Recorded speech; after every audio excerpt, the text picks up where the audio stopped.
آپ مجھے کوئی نقصان نہیں پہنچائیں گے، آپ مجھے اپنے ساتھ اپنے روم میں لے جائیں۔ وہ دو لوگ فیصلہ کن انداز میں بول رہی تھی۔ پلیز جانے سے پہلے میرا ایک کام چھوٹا سا کر دیں۔ جی بتائیں، کیا آپ مجھے ایک عبایا خرید کر دے سکتے ہیں؟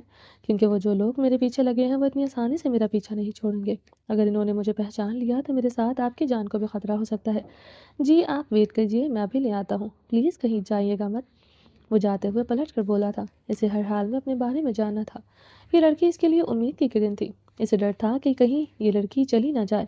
منت نے ہاں میں سر کو ہلایا۔ وجی ہال سے جا چکا تھا۔ وجی میں آپ کو چھوڑ کر کہیں نہیں جاؤں گی، قسمت سے تو آپ مجھے واپس ملے ہیں، میں بھی دیکھتی ہوں کیسے آپ کی یادداشت واپس نہیں آتی، آپ مجھے اپنے روم میں لے کر تو چلیں۔ وہ سوچتے ہوئے آنسوں کے ساتھ رو پڑی تھی۔ اسے یقین تھا اپنی محبت پر، اپنے وجی کی یادداشت پر واپس لے آئے گی۔ شیخ صاحب مجھ پر چلانے کی ضرورت نہیں ہے، میں نے لڑکی کو آپ کے حوالے کیا ہے تھا، اگر وہ چڑیا اڑ گئی تو اس میں میرا کیا قصور ہے؟ شیخ زہرا کو فون کر کے چیخ رہا تھا۔ اس کے ارمانوں پر پانی پھرتے ہوئے منت تو پر ہو گئی تھی۔ اب شیخ کے ارمانوں میں آگ لگ چکی تھی۔ تم اس لڑکی کو ڈھونڈو، اگر نہیں ملی تو تمہارے کوٹے کو آگ لگا دوں گا۔ شیخ صاحب اب آپ ساتھی کر رہے ہیں، مگر پھر بھی میں کوشش کرتی ہوں اس لڑکی کو جلد از جلد ڈھونڈ کر آپ تک پہنچا سکوں۔ زہرا تسلی دیتے ہوئے فون بند کر چکی تھی۔ ڈر تو زہرا کو بھی لگ رہا تھا کہ کہیں وہ لڑکی پاکستان واپس نہ چلی جائے، کیونکہ سریا نے 1 روپیہ نہیں لیا تھا، صرف یہ کہا تھا کہ یہ دونوں لڑکیاں واپس نہ آ سکیں۔ پہلے والی لڑکی تو پاکستان سے غائب ہو چکی تھی، اس کا کوئی اتا پتہ نہیں تھا، اس کی تلاش جاری تھی، اور یہ والی شیخ کے ہاتھ سے نکل گئی۔ زہرا تو سر پکڑے ہوئے بیٹھی تھی۔ آج تک کبھی اس تک پہنچی ہوئی لڑکیاں بھاگ نہیں سکی تھی، مگر ان دونوں بہنوں نے زہرا کی ناک میں دم کر دیا تھا۔ اس نے اپنے کتوں کو منت کو ڈھونڈنے کے لیے بھیج دیا تھا۔ تم دونوں میری شکل کیا دیکھ رہی ہو؟ جاؤ دفع ہو جاؤ، میری نظروں سے دور ہو جاؤ۔ اپنی چمچیوں پر زہرا چلاتے ہوئے اپنا غصہ اتار رہی تھی۔ منت فرزان کو لے کر اپنے ہوٹل روم میں آ گیا تھا۔ آپ یہاں آرام سے بیٹھیں، میں آپ کے لیے کچھ کھانے کو منگواتا ہوں۔ شریف زادہ نظریں بھر کے بھی منت کو نہیں دیکھ رہا تھا، جبکہ منت کی نظریں تو اپنی وجہ سے ہٹ نہیں رہی تھیں۔ کمرہ چھوٹا تھا مگر تھا بہت خوبصورت۔ وہ روم سے باہر نکل گیا تھا۔ منت عبایا اتار کر سائڈ پر رکھتے ہوئے واپس اسی نیم دراز لباس میں فریش ہونے کی غرض سے واش روم میں چلی گئی تھی۔ منت نے جس طرح کا لباس پہن رکھا تھا وہ کبھی عبایا نہ اتارتی اگر اس کے سامنے اس کا شوہر اس کا وجی نہ ہوتا۔ اب تو وہ جان بوجھ کر اپنے حسن کی چھاپ اپنے وجہ پر چھوڑنا چاہتی تھی تاکہ اس کی یادداشت پر پڑے پردوں کو ہٹا سکے۔ وہ شخص کی کمزوری تھی، یہ بات وہ بہت اچھی طرح سے جانتی تھی۔ اب اس کی اسی کمزوری کا فائدہ اٹھا کر وجی کو اس اندھیرے کی دنیا سے باہر نکالنا تھا۔ شرم و حیا لاج منت نے قسم کھا لی تھی ان سب کے چاہے دور کیوں نہ ہونا پڑے وہ اپنے شوہر کو جیت کر رہے گی۔ سچ کہتے ہیں کہ عورت جب اپنے پر آتی ہے تو بڑی سے بڑی جنگ جیت لیتی ہے۔ شاور لیتی ہوئی واپس وہی لباس پہن چکی تھی جو لباس پہنتے ہوئے اسے کوفت ہو رہی تھی۔ اس لباس کو اس نے رو رو کر پہنا تھا، اب وہی لباس اس نے اپنے شوہر کو اپنی جانب متوجہ کرنے کے لیے خوشی سے زیب تن کر لیا۔ گیلے بال آبشار کی طرح اس کی سلکی مخملی کمر شفاف کمر پر بکھرے ہوئے تھے۔ چہرے پر لگے ہوئے میک اپ کو اس نے پوری طرح سے فیس واش سے دھو کر صاف کر دیا تھا۔ نہا کر نکھرا نکھرا روپ دیکھ کر وہ مرر میں مسکرائی تھی۔ اس کا وجی اس سے ایسے روپ کا دیوانہ تھا۔ دیکھتی ہوں چودھری وجدانویر کیسے بچتے ہیں مجھ سے، کیسے نہیں آتی آپ کی یادداشت واپس۔ سارے راستے بہت اگنور کیا ہے آپ نے مجھے۔ منت سارے راستے اس کے چہرے پر نگاہ گاڑی تھی، جبکہ وجدان نے ایک بار بھی نظریں اٹھا کر اس کی جانب نہیں دیکھا تھا۔ فریش ہو کر روم میں آئی تو کھانے کی خوشبو نے اس کا استقبال کیا۔ اسے سچ میں بہت بھوک لگ رہی تھی۔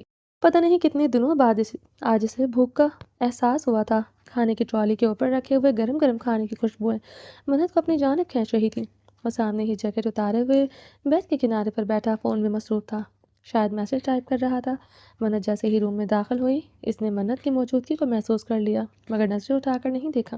وہ آرام سے چلتے ہوئے روم میں کھلے ہوئے سنگل صوفے پر بیٹھ گئی، کھانے کی ٹرالی کو بے تکلفی سے اپنی جانب کھینچتے ہوئے پلیٹ میں کھانا نکالنے لگی۔ آ جائیں آپ بھی کھا لینا۔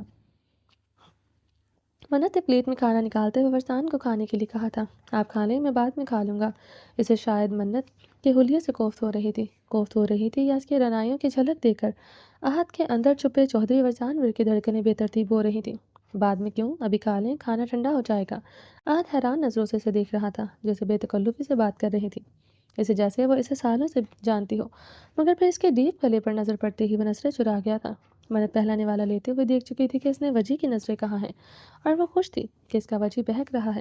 منت کی دھڑکنوں کی گہرائیاں اس کی کمزوری ہوا کرتی تھیں۔ وہ منت اس کی اسی کمزوری کا پورا فائدہ اٹھانا چاہتی تھی۔ وہ ذرا سا بھی تو خود کو چھپانے کی کوشش نہیں کر رہی تھی۔ کتنے آرام اور پرسکون سے انداز میں وہ بیٹھی کھانا کھا رہی تھی۔ پلیز آ کر کھانا کھا لیجئے، کیوں لڑکیوں کی طرح شرما رہے ہیں؟ حالانکہ انکمفرٹیبل تو مجھے ہونا چاہیے، میں لڑکی ہوں، جب میں آپ پر یقین کر سکتی ہوں تو پھر آپ مجھ پر یقین کیوں نہیں کر سکتے؟ بے فکر رہیں، آپ کی عزت پر ڈاکہ نہیں ڈالوں گی۔ اور شرارتی ہو کر مسکراتے ہوئے اس کی جانب دیکھ رہی تھی۔ بھوک تو اسے بھی لگی تھی۔ وہ اپنی جگہ سے اٹھ کر صوفے پر آ کر بیٹھ گیا تھا، مگر اس نے منت سے کافی دوری بنا کر رکھی تھی۔ نظر اب بھی چکائے ہوئے تھا۔ اس سے پہلے کہ وہ پلیٹ میں اپنے لیے کھانا ڈالتا، اس نے چمچ اٹھایا ہی تھا کہ منت نوالا بناتے ہوئے نازک ہاتھ سے اس کے آگے کیے ہوئی تھی۔ یہ کیا کر رہی ہیں آپ؟ میں خود کھا لوں گا۔ وجدان کے کہنے کا انداز ایسا تھا جیسے صرف فارمیلٹی کے لیے بول رہا ہو، جبکہ حقیقت میں وہ اس کے ہاتھ سے کھانا کھانا چاہتا تھا۔ یہ سب کچھ کیا ہو رہا تھا وہ بالکل نہیں سمجھ پا رہا تھا۔ وہ تو اپنی مشکل کم کرنے کے لیے اس لڑکی کو لایا تھا، مگر یہاں تو سب کچھ الٹا ہی ہو رہا تھا۔ اس کا دل ہی بغاوت پر اترنے لگا تھا۔ کیوں آپ میرے ہاتھ سے کیوں نہیں کھا سکتے؟ میں نے اپنے ہاتھوں سے بہت اچھی طرح سے واش کیے ہیں۔ اتنی معصومیت سے بول رہی تھی کہ وہ چاہ کر بھی انکار نہیں کر سکا۔ اس نے نظریں اٹھا کر گہری نظروں سے منت کے نکھرے ہوئے روپ کو دیکھا۔ وہ کچھ دیر کے لیے اس کی آنکھوں میں کھوسا گیا تھا۔ وہ کتنی خوبصورت تھی۔ اس کا دودھیا مخملی بدن دیکھ کر چودھری وجدان ور کے جواں جذبات سرکشی کرنے لگے تھے۔ منت اپنی وجہ کی آنکھوں میں لال ڈورے نمودار ہوتے دیکھ کر خوشی تھی۔ اس کی خوبصورت بلو آئیز پر میں پڑھتے لال ڈورے نشاندہی کر رہے تھے کہ وہ بالکل صحیح جا رہی ہے۔ نوالا زبردستی اس کے ہونٹوں پر رکھتے ہوئے اس کے منہ میں ڈالا۔ وہ بے خیالی میں نوالا منہ میں لے اسے دیکھے جا رہا تھا۔ وجہ کے ہونٹوں پر ہلکا سا آئل لگا دیکھ کر منت اپنے جذباتوں پر قابو نہیں پا رہی تھی۔ وہ اپنے وجہ کے ہونٹوں کو دیکھ کر چونے کے لیے مچل رہی تھی۔ وہ سب کچھ آہستہ آہستہ کرنا چاہتی تھی، مگر وجہ سے اتنے دنوں کی دوری وہ لمحوں میں ختم کر کے اس کی قربت حاصل کرنے کے لیے تڑپ رہی تھی۔ اس کا دل دیوانہ ہو کر اپنی وجہ کی قربت کے لیے بے قرار تھا۔ اس کی بے قراریاں اس کے چہرے سے نظر آ رہی تھیں۔ اپنے جذبات اور تاثرات کو چھپانا اس کے بس میں نہیں تھی۔ ہاتھ اٹھا کر نازک سا انگوٹھا اس کے ہونٹوں پر پھیرتے ہوئے اس کی آنکھوں میں آنکھیں ڈالے خماری سے دیکھ رہی تھی۔ خماری تو دونوں کی آنکھوں میں بے تحاشا تھی۔ دونوں ایک دوسرے کی غربت کے لیے بے قابو ہو رہے تھے۔ فرق اتنا تھا، منت اپنے رشتے سے پوری طرح سے واقف تھی، جبکہ مقابل اپنے جذباتوں پر لگام ڈالنے کی ناکام کوشش کی جدوجہد میں لگا تھا۔ اس کے لیے سامنے بیٹھی لڑکی نامحرم تھی۔ وجدان نے سر کو پوری طرح سے جھٹکتے ہوئے منت سے نظریں ہٹا لی تھی۔ آپ میری جیکٹ پہن کر بیٹھیں۔ وہ اپنی جگہ سے اٹھ کر بیڈ سے جیکٹ اٹھا کر اس کے سامنے کرتے ہوئے بولا، کیوں پہنوں جیکٹ؟ میں کمفرٹیبل ہوں۔ آپ کیوں مجھے زبردستی جیکٹ پہنانا چاہتے ہیں؟ وہ شرارتی نظروں سے اپنی وجہ کے چہرے پر آتے جاتے خماری کے رنگوں کو دیکھ رہی تھی، جن کو چھپانے کی وجدان جی توڑ محنت کر رہا تھا، مگر چھپا نہیں پایا تھا۔ کسی غیر مرد کے سامنے اس طرح کا لباس پہننا شریف عورتوں کا شعبہ نہیں۔ لباس سے نہیں، مگر شکل سے آپ کسی اچھے گھرانے کی لگتی ہیں۔ اب کی بار وجہ کا لہجہ سخت ہوا تھا۔ جب اتنا جج کر لیا ہے میں کسی شریف گھرانے کی لگ رہی ہوں، تو پھر آپ اتنا بھی یقین رکھیں کہ کوئی ایسا رشتہ تو ہوگا آپ کے ساتھ میرا جو آپ کے سامنے اس طرح کا لباس پہنتے ہوئے بھی مجھے کوئی جھجک محسوس نہیں ہو رہی۔ وہ آنکھوں میں آنکھیں ڈالتی ہوئی اپنی جگہ سے اٹھ کر اس کے مقابل کھڑی ہوئی۔ کیا کہنا چاہتی ہو؟ صاف صاف کہو، مجھے پہلیاں مت پوچھواؤ، میری زندگی تو پہلے ہی بھول بھلیاں ہے۔ آپ نے ہاسپٹل میں منت کا نام لیا، میں یہی تو جاننا چاہتا ہوں کہ اگر آپ منت ہو تو میرا آپ سے کیا رشتہ ہے؟ وہ متلاشی نظروں سے اس کی آنکھوں میں دیکھتے ہوئے تھوڑا سا اس سے دور ہوا تھا، جبکہ منت 2 قدم بڑھا کر پھر اس کے قریب ہوتی ہوئی اس کے گلے میں دونوں بازو ڈالے اس کے ضبط کا امتحان لے رہی تھی۔ آپ کیا چاہتی ہیں؟ اس طرح کی چیپ حرکتیں کر کے آپ مجھے کسی بھی غلط کام کے لیے نہیں اکسا سکتی۔ آپ ایک لڑکی ہیں، اپنی عزت کی حفاظت کرنا سیکھیں۔ صرف مجھے یہ بتائیں کہ آپ کا اور میرا کیا رشتہ ہے؟ اونچی آواز میں بولا ضرور تھا، مگر 6 فٹ کے نوجوان نے اتنی ہمت نہیں کہ اس نازک لڑکی کے بازو اپنے گلے سے نکال سکے۔ کیسے نکالتا وہ تو تھا ہی جو منت کو محسوس کر رہی تھی۔ جو منت محسوس کر رہی تھی، اسے منت کا قریب ہونا سکون دے رہا تھا، اسے اچھا لگ رہا تھا منت کا قریب آنا۔ زبردستی خود پر پہرے لگانے کی ناکام کوشش کر رہا تھا۔ کہاں لکھا ہے اپنے شوہر کے پاس آنے سے عزت میں کمی آ جاتی ہے؟ وہ اپنے قدم اٹھاتا ہوا پیچھے ہوتے ہوئے دیوار سے جا لگا تھا، جبکہ منت اپنے شوہر پر قابض ہوتی ہوئی بے باکی سے اس کے گلے میں بازو ڈالے اس کے مقابل چہرہ اٹھائے ہوئے تھی۔ شوہر مطلب بچے ہیں کیا؟ جو شوہر کے مطلب کا نہیں پتا؟ مخملی ہاتھ کے پوش اس کی داڑھی پر رب کرتے ہوئے منت وجدان ور کے صبر کے باندھ توڑنے کی پوری کوشش کر رہی تھی۔ گہری نظر اس کے چہرے سے ہوتی ہوئی گردن سے گزر کر ٹی شرٹ کے گلے سے نظر آتے ہوئے سینے کے بالوں پر مرکوز تھی۔ جانتی تھی سامنے کھڑا شخص زیادہ دیر تک اپنے جذباتوں پر قابو نہیں رکھ سکتا۔ اسے یقین تھا اپنی محبت پر، اپنے حسن پر، کہ وہ بہت جلد اپنے وجہ کے حواسوں پر چھانے میں